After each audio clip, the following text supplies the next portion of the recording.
70 స్వతంత్ర భారతదేశంలో ఒక కోయని ఈ రోజు వరకు కూడా ఐఏఎస్ ఐపీఎస్ గా చూడలేకపోతుంది సమాజం. కానీ 129 మంది లంబాడా సామాజిక వర్గానికి చెందిన ప్రతినిధులు ఇవాళ ఐఏఎస్లు ఐపీఎస్లు ఉన్నారు, డిప్యూటీ కలెక్టర్లు ఉన్నారు, ఎంఆర్ఓలు ఉన్నారు, ఎంపీడీఓలు ఉన్నారు, ఉన్నత స్థాయి ఆఫీసర్లు ఉన్నారు. వాళ్ళు ఉన్నారని మేము తప్పంటలేము. కానీ సైకిల్ కు హెలికాప్టర్ కు మధ్యలో ఇవాళ రిజర్వేషన్ల పోటీ ఉన్నదంటారు. మా సామాజిక సృహ లంబాడా సామాజిక సృహకు మధ్యలో చాలా తేడాలు ఉన్నాయనేది మనం ప్రభుత్వానికి చెప్తాను. అందుకే రాష్ట్ర ప్రభుత్వం ఈ రోజున ఈ అంశం పైన ఒక ఖచ్చితమైన నిర్ణయం తెలుసుకోవాల్సిన అవసరం ఉన్నది. సాంస్కృతిక పరమైన దాడి మా పైన జరుగుతోంది, విద్యాపరమైన దోపిడీ మా పైన జరుగుతోంది, ఉద్యోగపరమైన దోపిడీ మా పైన జరుగుతోంది. కాబట్టి రాష్ట్ర ప్రభుత్వం ఒక జ్యుడిషియరీ కమిషన్ నియమించండి. ఎక్కడ ఏ సమస్య వచ్చినా కానీ ఒక సంఘంలో మేమే ఎందుకు మాట్లాడాలి? ఎస్సీలలో వర్గీకరణ అంశం వచ్చినప్పుడు, మాదిక కులాల మధ్యలో ఒక వైరుధ్యాలు వచ్చినప్పుడు ఉషా మెహ్రా కమిషన్ అనేది కమిషన్ వేసి ఇవాళ రిపోర్టు తీసుకున్నదా లేదా ప్రభుత్వం? ఆ ఉషా మెహ్రా కమిషన్ ద్వారా ఎటువంటి అన్యాయం జరిగిందో పరిగణలోకి తీసుకున్నదా లేదా ప్రభుత్వం? ఆ విధంగానే ఇవాళ లంబాడా ఆదివాసీ అంశానికి సంబంధించి కూడా ఒక retired IAS, retired judge, retired anthropologist చేత ఒక సైంటిఫిక్ సర్వేని కనుక తీయగలిగేది ఉంటే మేము మాట్లాడాల్సిన పని ఉండదు. వలస ఎంత వచ్చింది?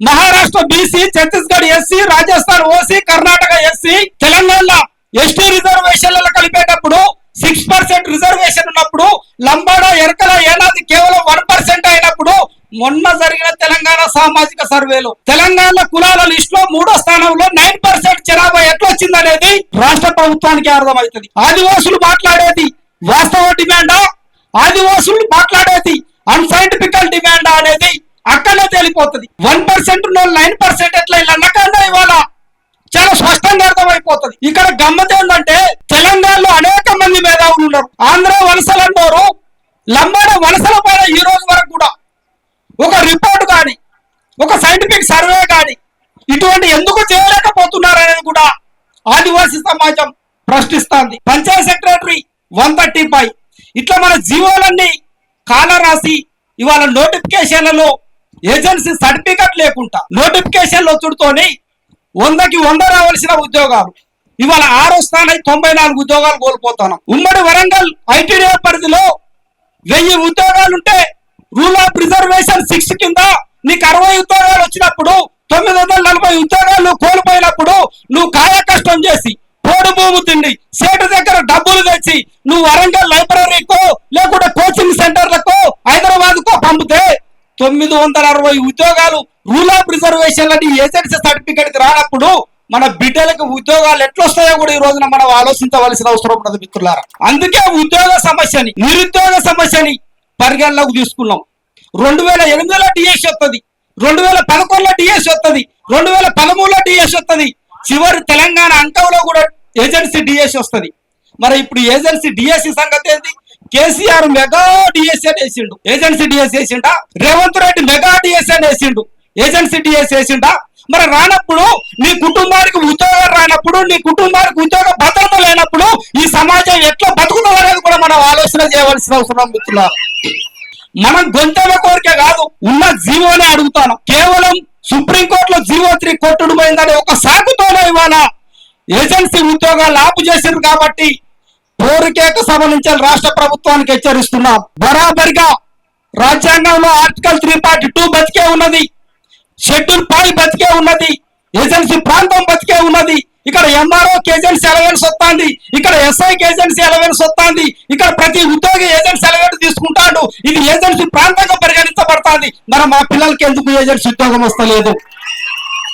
మనం అడుగుతలేం కాబట్టి ఇవాళ ఆ రూల్ అమలైతలేదు. కాబట్టి జూలై 30 లోపు రాష్ట్ర ప్రభుత్వం చర్చలు పెట్టి మా పిల్లలు కనుక ఏజెన్సీ ఉద్యోగాలు ఇవ్వకుంటే ఎట్ల కొట్టాలాగున్న ఐటీడీఏలు మొత్తం కూడా నేలమట్టం చేయడానికి కూడా వెనుకపోవాలనేది మాత్రం ప్రభుత్వాన్ని హెచ్చరిస్తున్నాం మిత్రులారా. రెండో సమస్య పోడు భూముల సమస్య. 2009లో రాజశేఖర్ రెడ్డి ప్రభుత్వం వచ్చింది, మీకు అందరికి తెలుసు. పోడు భూముల పట్టాలంటే మనం పోయి అప్లై చేసుకున్నాం. 10 ఎకరాలు అప్లై చేసిన వానికి 3 ఎకరాలు, 5 ఎకరాలు చేసిన వానికి 1 ఎకరం, రెండు మూడు చేసినోనికి అసలుకే ఇయ్యలేదు. ఇక్కడ విచిత్రం ఏంటంటే కొత్తగా పెళ్ళైన పెళ్లి కొడుకు అంటే అందం ఉంటది, కాస్త 6 వరకు కూడా కొత్త పెళ్లి కొడుకు అనొచ్చు. 30 ఏళ్ల నుంచి వెళ్ళి సాగు చేసుకునే భూమిని కూడా ఇప్పటికి ఇంకా పోడు భూమి అంటుంది ప్రభుత్వం. ఎంత విచిత్రంగా ఉన్నది అంటే ఏమన్నంటే పోడు భూమి, దాంట్లో 30-40 సంవత్సరాల నుంచి వెళ్ళి సాగులో ఉన్న అంశాన్ని మాత్రం ప్రభుత్వం పరిగణలోకి తీసుకుంటలేదు. అది మళ్ళీ ఏమైపోయింది, తెలంగాణ వచ్చిన తర్వాత 11.5% అడవులు ఉండేలాట, ఇంకా అటు పెంచాలట. మరి పెంచాలంటే డైరెక్ట్ గా ప్రభుత్వానికి మన భూములే కనిపిస్తాయి. ఇప్పుడు 5 ఎకరాలు అప్లై చేసుకున్న వాళ్ళకి 2 ఎకరాలు పట్టా వచ్చింది. ఈరోజు పాకాల కొత్తగూడ పోరుగడ్డలో ఆదివాసీ పోరు కేక అంతిమ దశలు ఉన్నప్పుడు మాత్రమే ఒక కేకను పెడతాం మనం, అంటే అది ప్రమాదం అని సంకేతం. ఆ ప్రమాదం ఆదిమ జాతికి ఉన్నది కాబట్టి ఏ నిర్ణయం తీసుకుందాం సభ కంటే ఇది అంతిమ యుద్ధమైనప్పుడు అది ఖచ్చితంగా కూడా తుడుందెబ్బ పోరుకేక కావాలన్నప్పుడు ఆ నిర్ణయం చేసినటువంటి తుడుందెబ్బ రాష్ట్ర కమిటీ, అదేవిధంగా joint action committee chairman Suncha Ramakrishna sir, stage మీద ఉన్న పెద్దలు, తుడుందెబ్బ వివిధ జిల్లాల ప్రతినిధులందరూ కూడా ప్రత్యేకంగా ఈ సభ నుంచి వెళ్ళి ఉదయ వందనాలు. ప్రధానంగా ఇదంతా కూడా ఈ రోజున గత 15 రోజుల నుంచి వెళ్ళి భారత రాజ్యాంగంలో ఒక గొప్ప ఆయుధం ఆర్టికల్ 19 క్లాజ్ 1 అది నలిగిపోతుంది ఒక 15-20 రోజులుగా మహబూబ్ జిల్లాలో. ఒక పక్క లంబాడా సామాజిక వర్గం, ఒక పక్క ఆదివాసీల ఆవేశం, ఆ రెండింటి మధ్యలో పోలీస్ శాఖ తర్జన భర్జనలు పడుతూ శాంతి భద్రతల పరిరక్షణ, ఇంకో పక్క హక్కుల పరిరక్షణ, ఇంకో పక్క స్వేచ్ఛ పరిరక్షణ బాధ్యతను మోస్తూ గౌరవనీయులు మా వినయ్ సిఎస్ఆర్ గారు మన కోయ చర్చలు జరుపుతూ అసలు ఇక్కడ సభే పెట్టొద్దన్న సందర్భంలో అనేక మందితో చర్చించి శాంతియుత మార్గంలో మనం సభ పెట్టడానికి అవకాశం కల్పించిన ప్రత్యేకంగా మా పోలీస్ శాఖ అందరికి కూడా ఎస్పీ గారి నుంచి వెళ్ళి కింద మా ఎస్ఐ గారు, కానిస్టేబుల్ గారు కూడా ప్రత్యేకంగా ఆదివాసీ సమాజం ఉదయ వందనాలు. మనం పోరాట మార్గంలో 2 రకాల పద్ధతులు చూసినాం. ఎందుకంటే 20 ఏళ్ళుగా ఉన్నాం తుడుందెబ్బ ఉద్యమంలో, 18 ఏళ్ళుగా ఆదివాసీ విద్యార్థి సంఘం ఉద్యమంలో ఉన్నాం. ఆదివాసీ విద్యార్థి సంఘం అంటేనే అదొక కనిపించని బుల్లెట్, అది ఎక్కడ తిరుగుతుందో అర్థం కాదు. అది ఆదిలాబాద్ లో జోడేఘాట్ లో సంకీమాత రూపంలో దిగిందా, అది మేడారంలో తన అస్తిత్వం కోసం గర్జించిందా, అస్మాబాద్ లో తన మూలం కోల్పోతుందని ఉవ్వెత్తున లేచిందా, ఏ రకంగా వస్తుందో తెలియదు. కానీ ఆ ఏషు ఉద్యమంలో ఉన్నప్పుడు ఆవేశం మాత్రం తుడుందెబ్బ రాష్ట్ర అధ్యక్షుడు అయిన తర్వాత ఎందుకో శత్రువు బలంగా ఉన్నాడు. సామాజికంగా, ఆర్థికంగా, రాజకీయంగా అన్ని కోణాలలో ఇవాళ తెలంగాణ రాష్ట్ర వ్యాప్తంగా, దేశవ్యాప్తంగా పాతుకుపోయి ఉన్నాడు. కాబట్టి ఖచ్చితంగా ఒక అడుగు వెనకకేసి జాతిని గెలిపించాలంటే కొన్ని సందర్భాల్లో సమన్వయం అవసరం అవుతుంది, కొన్ని సందర్భాల్లో ఓపిక అవసరం అవుతుంది అనే కోణాల్ని ఆవిష్కరించుకుంటూ జరిగే సభే ఈ రోజున ఈ యొక్క సభ అనేది కూడా ఆదిమ సమాజం గుర్తుపెట్టుకోవాల్సిన అవసరం ఉన్నది. ఈ క్రమంలో ప్రధానంగా మనం ఏ సభలోనైనా ఒక డిమాండ్నే మనం ప్రధానంగా తెరపైకి తీసుకొని వస్తాను. లంబాడీ ఎస్టీలు కాదనే డిమాండ్ని ప్రధానంగా 96 నుంచి వెళ్ళి ఈ రోజు వరకు మనం నిర్విరామంగా తీసుకొని వస్తాను. కానీ ఈ సభ మాత్రం ఎందుకో ఇంకొక 2 డిమాండ్లని జోడించాలనే ఒక ఆలోచన తుడుందెబ్బ రాష్ట్ర కమిటీకి వచ్చింది. దానిలో ప్రధానంగా దీర్ఘకాలిక పోరాటం, స్వల్పకాలిక పోరాటం. దీర్ఘకాలిక పోరాటంలో లంబాడీలతో లాంగ్ టర్మ్ గా మనం యుద్ధం చేస్తే గుడిసెలో కూడా పోడు భూముల సమస్య అనేది ఒకటి మనకి తెరపైకి వస్తుంది. ఇటీవల కాలంలో 6 సంవత్సరాలుగా ఏజెన్సీ ఉద్యోగాలు లేక, ఏజెన్సీ సర్టిఫికెట్లు లేక, ఐటీడీఏల ద్వారా రావాల్సిన ఉద్యోగాలు రాక నిరుద్యోగ యువత గూడాలలో వేలాదిగా మిగిలిపోయిన ఒక పరిస్థితి ఒక చదువుకున్న విద్యార్థులుగా, పరిశోధక విద్యార్థులుగా మాకు కనిపిస్తుంది. కొన్ని ప్రాంతాల్లో తిరిగినప్పుడు వడ్డీ వ్యాపారాల కింద 60 లక్షలు, 70 లక్షలు, 80 లక్షల వరకు నా ఆదిమ కుటుంబాలు ఇవాళ సావుకారుల దగ్గర, సొండీల దగ్గర కొమరబింకాలంలో చిక్కుకుపోయినట్టు ఈ రోజున కూడా వడ్డీ వ్యాపారాల చేతుల్లో నలిగిపోయే పరిస్థితులు మా కళ్ళకు కట్టినట్టు కనబడుతుంది ప్రత్యక్షంగా. ఈ కోణాలను చూసినప్పుడు దీర్ఘకాలిక పోరాటం వైపు బాణం గురిపెట్టి స్థానిక ప్రజలను రక్షించుకునే ఆలోచన కూడా ఇవాళ చేయవలసిన బాధ్యత తుడుందెబ్బ రాష్ట్ర కమిటీ మీద ఉంటుందనే ఆలోచన వచ్చిందే పోరుకేక సభ మిత్రులారా. ప్రధానంగా ఈ రోజున మనం ఒక సవాల్ని రాష్ట్ర ప్రభుత్వానికి ఇసరాలి. తెలంగాణ రాష్ట్ర ఏర్పాటులోనే 2014 జూన్ అంటే నిన్న జరిగిన తెలంగాణ ఉత్సవాలలోనే ఆదివాసీల జల సమాధిని మనం గుర్తుపెట్టుకోవాలి. భవిష్యత్తును చూడాలంటే గతాన్ని కూడా మనం అవలోకనం చేసుకోవాలి. తెలంగాణ రాష్ట్ర ఏర్పాటులో పోలవరం కింద ఆంధ్ర వాళ్ళు బలడిగినప్పుడు 200 గ్రామాలను ఆంధ్రాకి బలిచ్చి పోలవరాన్ని గట్టి ఆదివాసుల సమాధుల మీద ఏర్పాటు చేసిన తెలంగాణ రానున్న కాలంలో కూడా ఆదివాసులకి భవిష్యత్తు నియదనే 2014 జూన్ 2న అందరూ తెలంగాణ ఉత్సవాలు చేసుకుంటుంటే ఆదివాసీ విద్యార్థులుగా మేమంతా పోలవరం ముంపు ప్రాంతాల్లో వరరామచంద్రపురంలో తెలంగాణ జెండాగా కూడా నల్ల జెండాలు ఎగరేసిన సంగతిని మనం ఈ సభ నుంచి మనం గుర్తు చేసుకోవాలి మిత్రులారా. తెలంగాణ ఏర్పాటుని ఏ విధంగానైతే ఇవాళ మా ఆదివాసులు బలిచ్చిండ్రని అని మాట్లాడినామో, మరి తెలంగాణ వచ్చిన తర్వాత కూడా ఆ ప్రాంతంలో మనకంటూ భద్రత ఉండాలి కదా. తెలంగాణ రాష్ట్ర భూభాగం 1,08,000 కిలోమీటర్లు. అందులో గోదావరి పర్యాటక ప్రాంతం 17,352 చదరపు కిలోమీటర్లు. షెడ్యూల్ ప్రాంతానికి ఆనుకొని నాన్ షెడ్యూల్ ఉన్న ప్రాంతం 3,100 కిలోమీటర్లు. 21,352 చదరపు కిలోమీటర్ల భూభాగం అనేది బాజాప్తుగా ఎప్పటికి కూడా తెలంగాణది కాదనేది కూడా ఇవాళ రేవంత్ రెడ్డి ప్రభుత్వానికి హెచ్చరిస్తున్నాం. ఎందుకు కాదంటే భారత రాజ్యాంగంలోనే భిన్నత్వంలో ఏకత్వం ఉన్నది. భారత రాజ్యాంగ ఏర్పాటులోనే మీ నెహ్రూ తీసిన పంచశీల సూత్రాలు ఉన్నాయి. భారతదేశ ఏర్పాటులోనే మీ నెహ్రూ తయారు చేసిన ఆదేశిక సూత్రాలు ఉన్నాయి.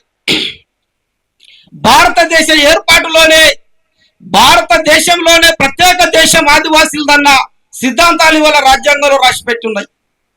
భారత రాజ్యాంగంలో 12 షెడ్యూల్ ఉంటే ఒకే ఒక్క ఆదివాసీలకి 2 షెడ్యూళ్లను కేటాయించి భారత రాజ్యాంగంలోనే మినీ రాజ్యాంగం అన్న 5-6 షెడ్యూల్ ఉన్నాయి.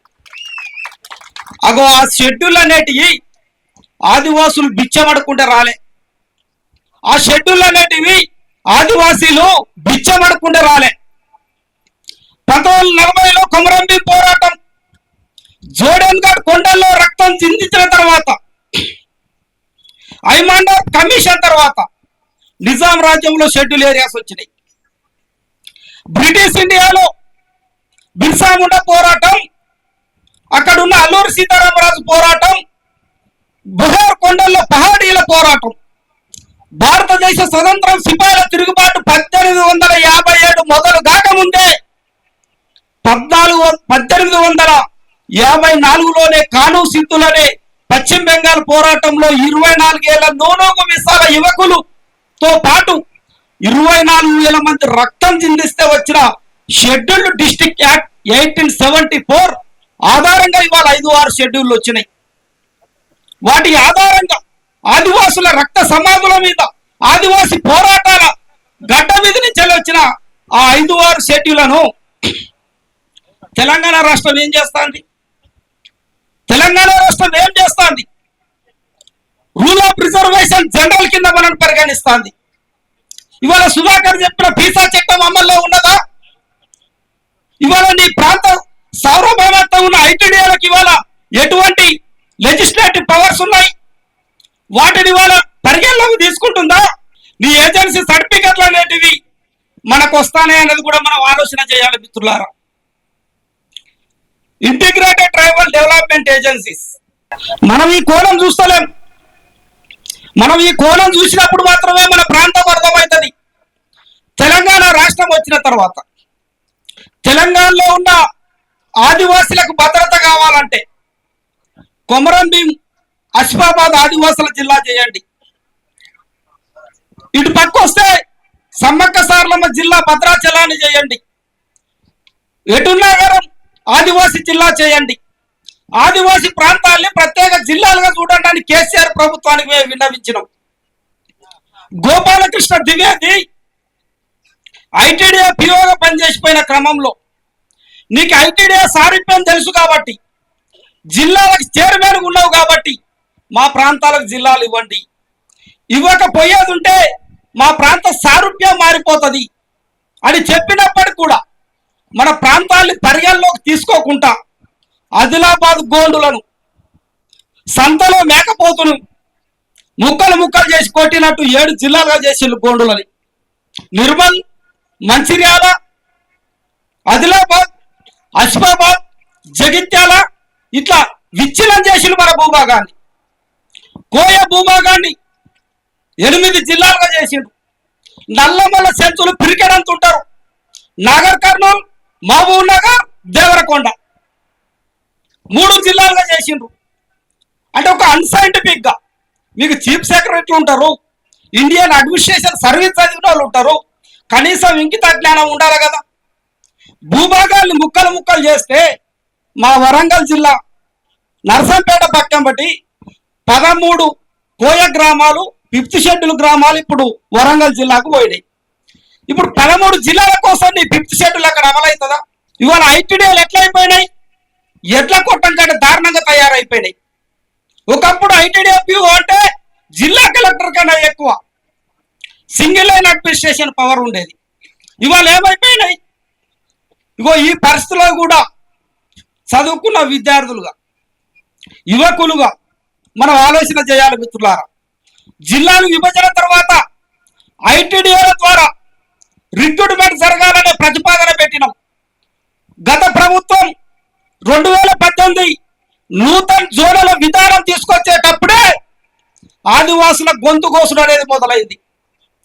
జీవో 317 నూతన జోనల్ విధానంలో రూల్ ఆఫ్ రిజర్వేషన్ కేవలం 6% మాత్రమే ఇచ్చుడుతోని ఐటీడీఏలో 29 శాఖల జీవోలు, ఫారెస్టు 93, పోలీసు 109, పంచాయత్ సెక్రటరీ 135 ఇట్లా మన జీవోలన్నీ కాల రాసి ఇవాళ నోటిఫికేషన్లలో ఏజెన్సీ సర్టిఫికెట్ లేకుండా నోటిఫికేషన్లు వచ్చుడుతోని 100కి 100 రావాల్సిన ఉద్యోగాలు ఇవాళ 6వ స్థానం 94 ఉద్యోగాలు కోల్పోతున్నాం. ఉమ్మడి వరంగల్ ఐటీడీఏ పరిధిలో 1000 ఉద్యోగాలుంటే రూల్ ఆఫ్ రిజర్వేషన్ 6 కింద నీకు 60 ఉద్యోగాలు వచ్చినప్పుడు 940 ఉద్యోగాలు కోల్పోయినప్పుడు నువ్వు కాయ కష్టం చేసి పోడు భూమి తిండి సేటు దగ్గర డబ్బులు తెచ్చి నువ్వు వరంగల్ లైబ్రరీకో లేకుంటే కోచింగ్ సెంటర్లకో హైదరాబాద్కో పంపితే 960 ఉద్యోగాలు రూల్ ఆఫ్ రిజర్వేషన్ లని ఏజెన్సీ సర్టిఫికెట్ రానప్పుడు మన బిడ్డలకు ఉద్యోగాలు ఎట్లొస్తాయో కూడా ఈ రోజున మనం ఆలోచించవలసిన అవసరం ఉన్నది మిత్రులారా. అందుకే ఉద్యోగ సమస్యని, నిరుద్యోగ సమస్యని పరిగణలోకి తీసుకున్నాం. 2008లో డిఎస్ వస్తుంది, 2011లో డిఎస్ వస్తుంది, 2013లో డిఎస్ వస్తుంది, చివరి తెలంగాణ అంకంలో కూడా ఏజెన్సీ డిఎస్ వస్తుంది. మరి ఇప్పుడు ఏజెన్సీ డిఎస్సి సంగతి ఏంటి? కేసీఆర్ మెగా డిఎస్సి అని వేసిండు, ఏజెన్సీ డిఎస్ వేసిండా? రేవంత్ రెడ్డి మెగా డిఎస్ అని వేసిండు, ఏజెన్సీ డిఎస్ వేసిండా? మరి రానప్పుడు నీ కుటుంబానికి ఉద్యోగం రానప్పుడు, నీ కుటుంబానికి ఉద్యోగ భద్రత లేనప్పుడు ఈ సమాజం ఎట్లా బతుకుతుంది అనేది కూడా మనం ఆలోచన చేయవలసిన అవసరం మిత్రులారా. మనం గొంతెమ్మ కోరిక కాదు, ఉన్న జీవోనే అడుగుతాను. కేవలం సుప్రీంకోర్టులో జీవో 3 కొట్టుడు పోయిందని ఒక సాకుతోనే ఇవాళ ఏజెన్సీ ఉద్యోగాలు ఆపు చేసింది. కాబట్టి పోరుకేక సభ నుంచి రాష్ట్ర ప్రభుత్వానికి హెచ్చరిస్తున్నాం. బరాబరిగా రాజ్యాంగంలో ఆర్టికల్ 342 బతికే ఉన్నది, షెడ్యూల్ 5 బతికే ఉన్నది, ఏజెన్సీ ప్రాంతం బతికే ఉన్నది. ఇక్కడ ఎంఆర్ఓకి ఏజెన్సీ అలవెన్స్ వస్తుంది, ఇక్కడ ఎస్ఐకి ఏజెన్సీ అలవెన్స్ వస్తుంది, ఇక్కడ ప్రతి ఉద్యోగి ఏజెన్సీ అలవెన్స్ తీసుకుంటాడు. ఇది ఏజెన్సీ ప్రాంతంగా పరిగణించబడుతుంది. మరి మా పిల్లలకి ఎందుకు ఏజెన్సీ ఉద్యోగం వస్తలేదు? మనం అడుగుతలేం కాబట్టి ఇవాళ ఆ రూల్ అమలైతలేదు. కాబట్టి జూలై 30 లోపు రాష్ట్ర ప్రభుత్వం చర్చలు పెట్టి మా పిల్లలు కనుక ఏజెన్సీ ఉద్యోగాలు ఇవ్వకుంటే ఎట్ల కొట్టాలలాగున్న ఐటీడీఏలు మొత్తం కూడా నేలమట్టం చేయడానికి కూడా వెనుకపోవాలనేది మాత్రం ప్రభుత్వాన్ని హెచ్చరిస్తున్నాం మిత్రులారా. రెండో సమస్య పోడు భూముల సమస్య. 2009లో రాజశేఖర్ రెడ్డి ప్రభుత్వం వచ్చింది. మీకు అందరికీ తెలుసు, పోడు భూముల పట్టాలంటే మనం పోయి అప్లై చేసుకున్నాం. 10 ఎకరాలు అప్లై చేసిన వానికి 3 ఎకరాలు, 5 ఎకరాలు చేసిన వానికి 1 ఎకరం, 2-3 చేసిన వానికి అసలుకే ఇవ్వలేదు. ఇక్కడ విచిత్రం ఏంటంటే, కొత్తగా పెళ్ళైన వాడిని పెళ్లి కొడుకు అంటే అందం ఉంటుంది. కాస్త 6 వరకు కూడా కొత్త పెళ్లి కొడుకు అనవచ్చు. 30 ఏళ్ళ నుంచి వెళ్ళి సాగు చేసుకునే భూమిని కూడా ఇప్పటికి ఇంకా పోడు భూమి అంటుంది ప్రభుత్వం. ఎంత విచిత్రంగా ఉన్నది అంటే, ఏమన్నంటే పోడు భూమి దాంట్లో 30-40 సంవత్సరాల నుంచి వెళ్ళి సాగులో ఉన్న అంశాన్ని మాత్రం ప్రభుత్వం పరిగణలోకి తీసుకుంటలేదు. అది మళ్ళీ ఏమైపోయింది, తెలంగాణ వచ్చిన తర్వాత 11.5% అడవులు ఉండేలాట, ఇంకా అటు పెంచాలట. మరి పెంచాలంటే డైరెక్ట్గా ప్రభుత్వానికి మన భూములే కనిపిస్తాయి. ఇప్పుడు 5 ఎకరాలు అప్లై చేసుకున్న వాళ్ళకి 2 ఎకరాలు పట్టా వచ్చింది, 3 ఎకరాలు మిగులు భూమి. ఇక ఫారెస్ట్ శాఖ డోల్జర్లు పట్టుకోవచ్చుడు, పొక్లేలు పట్టుకోవచ్చుడు, అటు ఇటు కానీ మ్యాప్లు ఏదో ఉంటాయి వాళ్ళ దగ్గర. అది ఏదో చూపెట్టా కానీ మన భూమిలో చూపెడుతుంది. ఇది అడిగి కొట్టిండి అది. మరి అదేం టెక్నికో నాకు తెలియదు. మరి డైరెక్ట్గా ఆ పొలం మధ్యలోకి వెళ్ళి స్ట్రెంచి కొడతాడు. పొట్ట నింపే పోడి భూమి కూడా నీ గుడిసె దగ్గర లేనప్పుడు మరి ఎక్కడి నుంచి మనం బతకాలనేది కూడా రాష్ట్ర ప్రభుత్వాలు అడగాల్సిన బాధ్యత ఉన్నది మన దగ్గర. ఆ ఖాళీ భూమిలో హరితహారం పేరిట మొక్కలు పెడతాడు, గట్టిగా అడిగితే కేసులు. ఇగో ఈ రకంగా ఆదివాసీ ప్రాంతంలో పోడు భూముల సమస్య దారుణంగా ఉన్నది. బరాబరిగా 3,29,000 ఎకరాల పెండింగ్ భూమి TRI tribal welfare department Hyderabad లో ఉన్నది. దాన్ని రీసర్వే చేయాలి, బయటకు తీయాలి. బరాబరిగా ఆదివాసులు సాగు చేసుకుంటున్న ఏవైతే భూములు ఉన్నాయో పట్టాలు ఇవ్వాలి. ఈ రోజున రోహిణి కార్డు పూర్తి చేసుకుంటాను. రోహిణి అయిపోయిన తర్వాత పైకి చూసి వర్షం ఎప్పుడు పడుతుందో అంచనా వేయాలి. పైన ఎప్పుడు వర్షం పడుతుందో తెలియదు, కింద ఎప్పుడు పంట వేయాలో తెలియదు. మరి ఈ రకంగా పరిస్థితి ఉన్నప్పుడు ప్రభుత్వం గిరి వికాస్ కింద తీసుకొచ్చిన బోరు విధానం ఏదైతే ఉన్నదో ఈ పట్టాలు ఇచ్చుకుంటా ఇవాళ మన భూములలో గిరి వికాస్ బోర్లు వేయాలనేది కూడా తుడుంతప్ప డిమాండ్ చేస్తుంది. రోహిణి కార్తీ తర్వాత కనుక ఇప్పుడు మాత్రం అటవీ శాఖ ఆగడాలు మాత్రం సహించేది లేదు. మేము పొక్కులను పట్టుకొని వస్తాం, మీ ఆ గూడాలలో స్ట్రెంచులు కొడతాం, మొక్కలు పెడతాం అంటే బరాబరిగా కొమరం భీమి ఏవైతే చెప్పిండో నీ నేల కోసం, నీ అడవి కోసం, నీ భూమి కోసం, నీ పాలన కోసం ఎట్లయితే కొట్లాడన్నాడో గుంపలు మరలేసి సింతసేట్ల కేలాడ తీసి గాలిగా మొత్తలో పెట్టి వచ్చే బాధ్యత కుటుంబ తీసుకుంటున్నది కూడా ప్రభుత్వానికి హెచ్చరిస్తున్నాం. మా హక్కులు మాకు ఇస్తావా, మా పోరాట రూపం ఏదో చూపెట్టాలా అనేది కూడా రాష్ట్ర ప్రభుత్వానికి హెచ్చరిస్తున్నాం. ఇవాళ అడుగుతారో కేసీఆర్ గతంలో ఉండే ఇప్పుడు రేవంత్ రెడ్డి ఉన్నాడు. కాళేశ్వరం కింద 1,00,000 ఎకరాలు, మేడిగడ్డ కింద 1,00,000 ఎకరాలు, తుపగలూడెం బ్యారేజ్ కింద 7,50,000 ఎకరాలు, దేవతల కింద 6,70,000 ఎకరాలు, కిందికొస్తే సీతారామ కింద కూడా 20,00,000 ఎకరాలు. 30,00,000 ఎకరాలకి తెలంగాణ మైదాన ప్రాంతాలలో 3 పంటలు పండుతాయి. ఇప్పుడు మీ ఫోన్లలో కొట్టుకోండి, కందరపల్లి తుపాకులగూడెం బ్యారేజీ ఎన్ని లక్షలకి సాగునీరు తాగునీరు అందిస్తుందో 3 పంటలకి. ఇవాళ మా కేటీఆర్ గారు కాన్స్టిట్యున్సీలో బోటింగ్ సిస్టమ్ నడుస్తుంది. తెలంగాణ రానప్పుడు బొంబాయి పోతాన అమ్మ మా అమ్మ నీళ్ళల్లో కుటుంబాలు మునగలేదని పాటలు పాడిలు తెలంగాణ ఉద్యమకారులు. కుటుంబాలు మునగలేదని పాడిన పాటలు. దుబాయ్ వలస పోతానమన్నారు.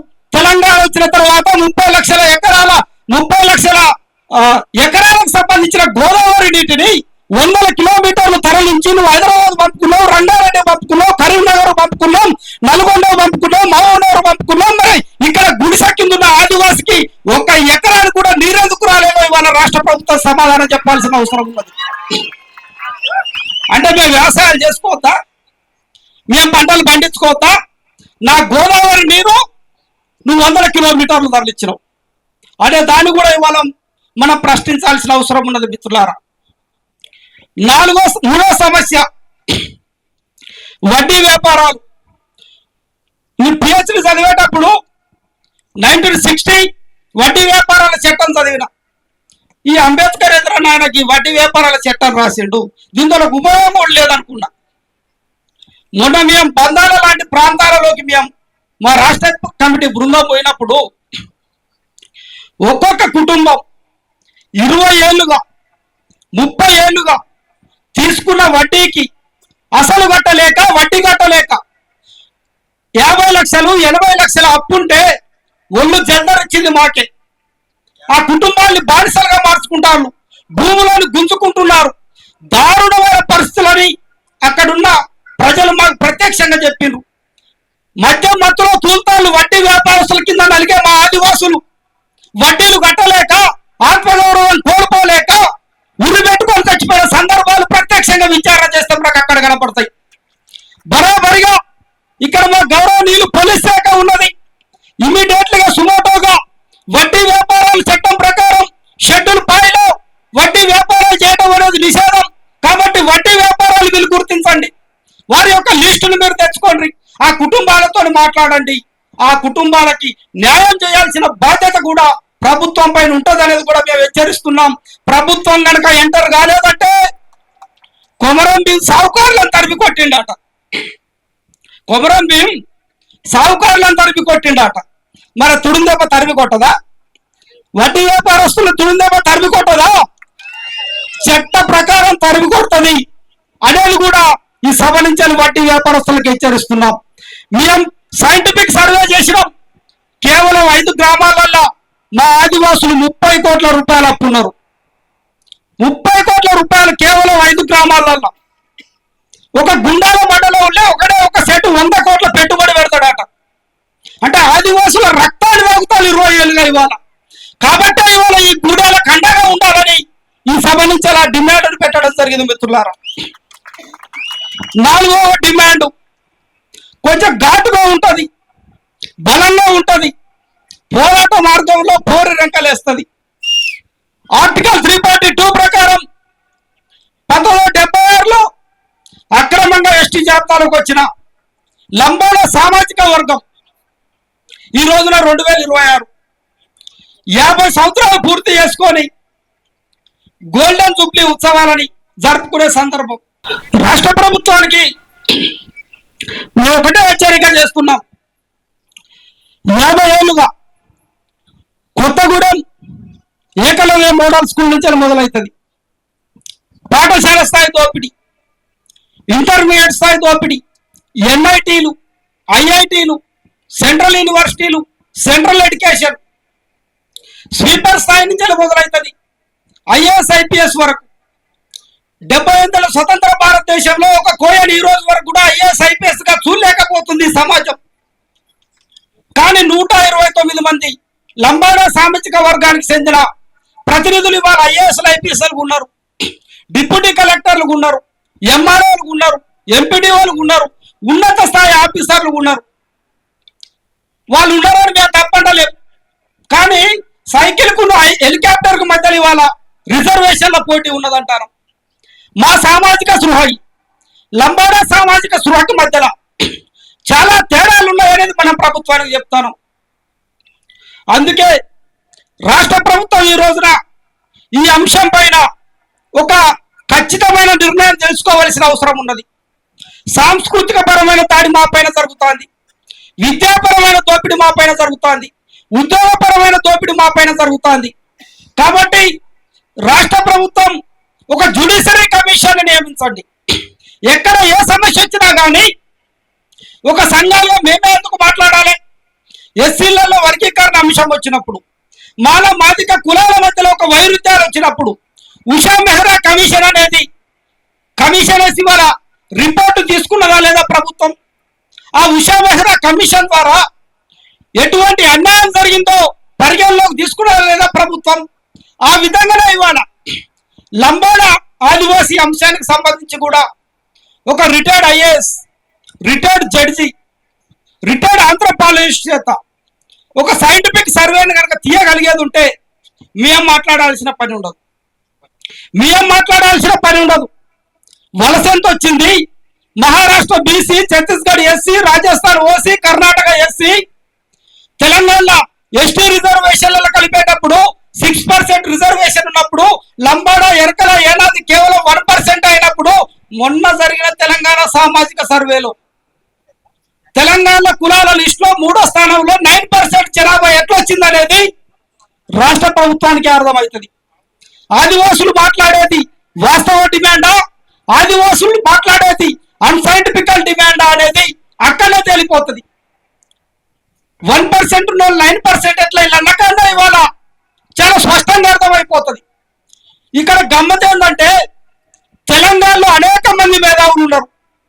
ఆంధ్ర వలసలు అన్నారు, లంబాడ వలసల పైన ఈ రోజు వరకు కూడా ఒక రిపోర్ట్ కానీ ఒక సైంటిఫిక్ సర్వే కానీ ఇటువంటి ఎందుకు చేయలేకపోతున్నారు అనేది కూడా ఆదివాసీ సమాజం ప్రశ్నిస్తోంది. ఇవాళ బరాబరిగా ఆదివాసులుగా ఈ సభ నుంచి నేను తుడుందెబ్బ రాష్ట్ర అధ్యక్షుడికి వచ్చి 1 సంవత్సర కాలం, రెండో దెబ్బ మొన్న మేడారం సమ్మక్క సారలమ్మ తల్లుల సాక్షిగా తుడుందెబ్బ రాష్ట్ర అధ్యక్షుడికి ఎన్నికైన కేవలం ఒకే ఒక డిమాండ్, లంబాడీల ఎస్టీల తొలగింపు డిమాండ్ తోనే తుడుందెబ్బ రాష్ట్ర అధ్యక్షుడు వచ్చినది కూడా చాలా క్లియర్ గా ఆదివాసీ సమాజానికి చెప్తున్నా.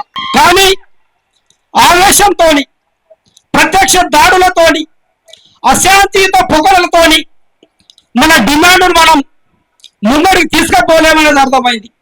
కానీ లంబాడ సామాజిక వర్గాల నుంచి మాత్రం కొంత మనకు అటువంటి చర్యలే మనకు కనపడతాయి.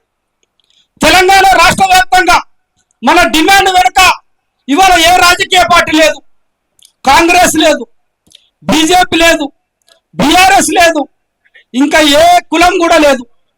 అనుకున్నప్పుడు మన పోరాటాన్ని ఒక క్రమ పద్ధతిలో తీసుకుపోవాల్సిన అవసరం ఉంటుంది. మన మిత్రుడు అన్నట్టు మన ఎమ్మెల్యే లేదంటే వాస్తవంగా కూడా ఏ రాజకీయ పార్టీ దగ్గర కూడా ఇప్పుడున్న మన మంత్రి సీతక్క గారి బలం కానీ, ఇప్పుడున్న మన ఎమ్మెల్యేల బలం కానీ, రేపు పొద్దుగా ఇంకొక గవర్నమెంట్ వచ్చి ఇంకొక ఎంపీలో ఎమ్మెల్యే అయినా కానీ ఆ రాజకీయ పార్టీని కూడా లాబింగ్ చేసి ఆదిమ సమాజానికి డిమాండ్ పట్ల న్యాయం చేసే యొక్క బలం కూడా సరిపోదు. కాబట్టి ఆ బలాన్ని కూడా ఇవాళ మనం దగ్గర పెట్టుకొని ప్రయాణం చేయాల్సిన అవసరం ఉంటుంది. మిత్రులారా, ఇవాళ మనం వ్యతిరేకించవచ్చు, తెల్ల వెంకట్రావు సపోర్ట్ లేడనొచ్చు, పాయ వెంకటేశ్వరులు లేడనొచ్చు, ఇంకా ఎవరైనా కావచ్చు. కానీ వాళ్ళ బలం కూడా ఇవాళ ఆ రాజకీయ పార్టీని శాసించే స్థాయిలో లేదు. ఎందుకంటే ఇవాళ లంబాడీలు మాట్లాడుతున్నారు 60 ఎమ్మెల్యే స్థానాల్ని తల కిందులు చేసే ఓటు బ్యాంకు మా చేతులు ఉన్నదని అనుకున్నప్పుడు రాజకీయ పార్టీలని కూడా ఆ వైపుగా ఆలోచించినప్పుడు ఆదిమ సమాజం వైపు ఆలోచించే పరిస్థితులు ఉన్నాయి. కాబట్టి మనం జాగ్రత్తగా ఆలోచించవలసిన అవసరం ఉన్నది. మిత్రులారా, మా కోదాదలు ఒక ముచ్చట చెప్తారు. ఇవాళ లంబాడ సామాజిక వర్గం రాజకీయంగా ఓట్ల పరంగా అన్ని పరంగా మనం బలంగా ఉన్నామంటారు. ఈ క్రమంలో ఆ బలాన్ని ఏ విధంగా మనం గుచ్చుకొని విజయం సాధించాలో ఆ దిశగా మనం ఆలోచించవలసిన అవసరం ఉన్నది. ఇవాళ రాష్ట్ర ప్రభుత్వానికి హెచ్చరిస్తున్నా, రాజకీయ పార్టీలకు హెచ్చరిస్తున్నాం. నేను ఇవాళ ఒక రిపోర్ట్ తీసిన దాంట్లో ఏ రాజకీయ పార్టీకైనా కానీ ఉన్న ఆలోచన ఏంటంటే ఆదివాసుల ఓటు బ్యాంకుతో మాకు సంబంధం లేదు, ఆదివాసీ సమాజంతో సంబంధం లేదు, వాళ్ళు పెట్టే డిమాండ్లతో కూడా సంబంధం లేదు, వాటిని పరిష్కరించడానికి వీలు లేదు అనే కోణంలోనే ఉన్నాయి. ఇవాళ నేను ఒకసారి 5th షెడ్యూల్ డేటా అంతా తీసిన తర్వాత ఆ డేటాలో వెల్లడైతే ఏంటంటే మనకి పాలవంచలో కేటీపీఎస్ ఉంటుంది, 4000 మెగావాట్ల విద్యుత్తును ఉత్పత్తి చేస్తుంది. యాన్యువల్ ఇన్కమ్ 855 కోట్లు. దాని పక్కన బట్టి బీపీఎల్ ఉంటుంది, దాని యాన్యువల్ ఇన్కమ్ 1500 కోట్లు. ఇసుక ర్యాంపుల నుంచి వెళ్ళి 44,000 కోట్లు.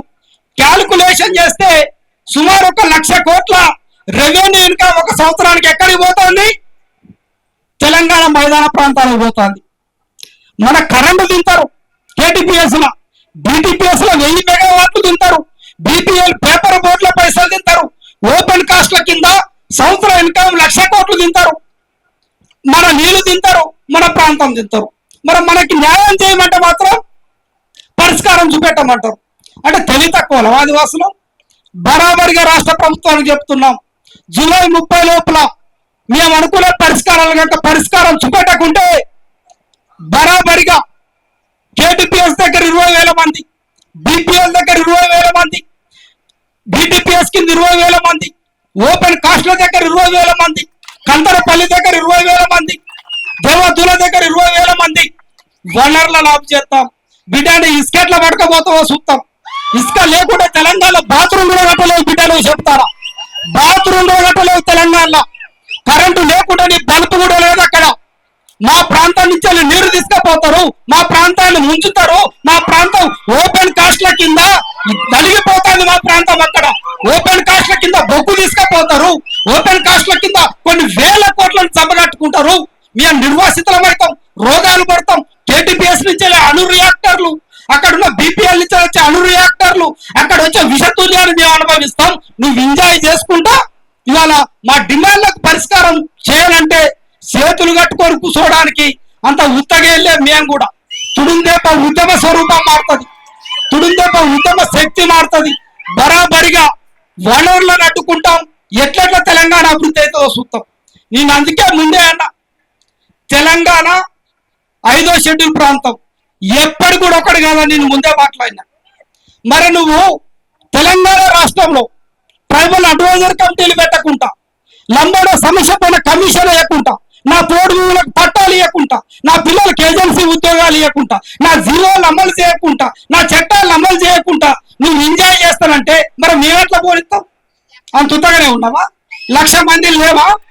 1,00,000 లేవా? అరుణ్ కుమార్ ఒక్కడో లేడు కదా. 1,00,000 మంది ఉన్నావా లేవా? ఇదే పరిస్థితిని రేవంత్ రెడ్డి ప్రభుత్వానికి మేము హెచ్చరిస్తున్నాం. దయచేసి పరిగణలోకి తీసుకోండి, దయచేసి పరిగణలోకి తీసుకోండి. 47 డిగ్రీల ఎండలో 25 రోజుల పాటు కేవలం 3 రోజులే పండుకున్నాం. అది ఎండ అయినా రాత్రి అయినా 25 రోజులు తిరిగి ఇక్కడ సభ పెట్టామంటే ఆశామాసిగా పెట్టలే. పరిశోధక విద్యార్థులం 30 రాష్ట్రాలు తిరిగినాం. 5th and 6th షెడ్యూల్ మీద 2016లో నేను పిహెచ్డి చేసిన. మేఘాలయ రాష్ట్రంలో కాశీ ట్రైబల్ మీద పిహెచ్డి చేసిన.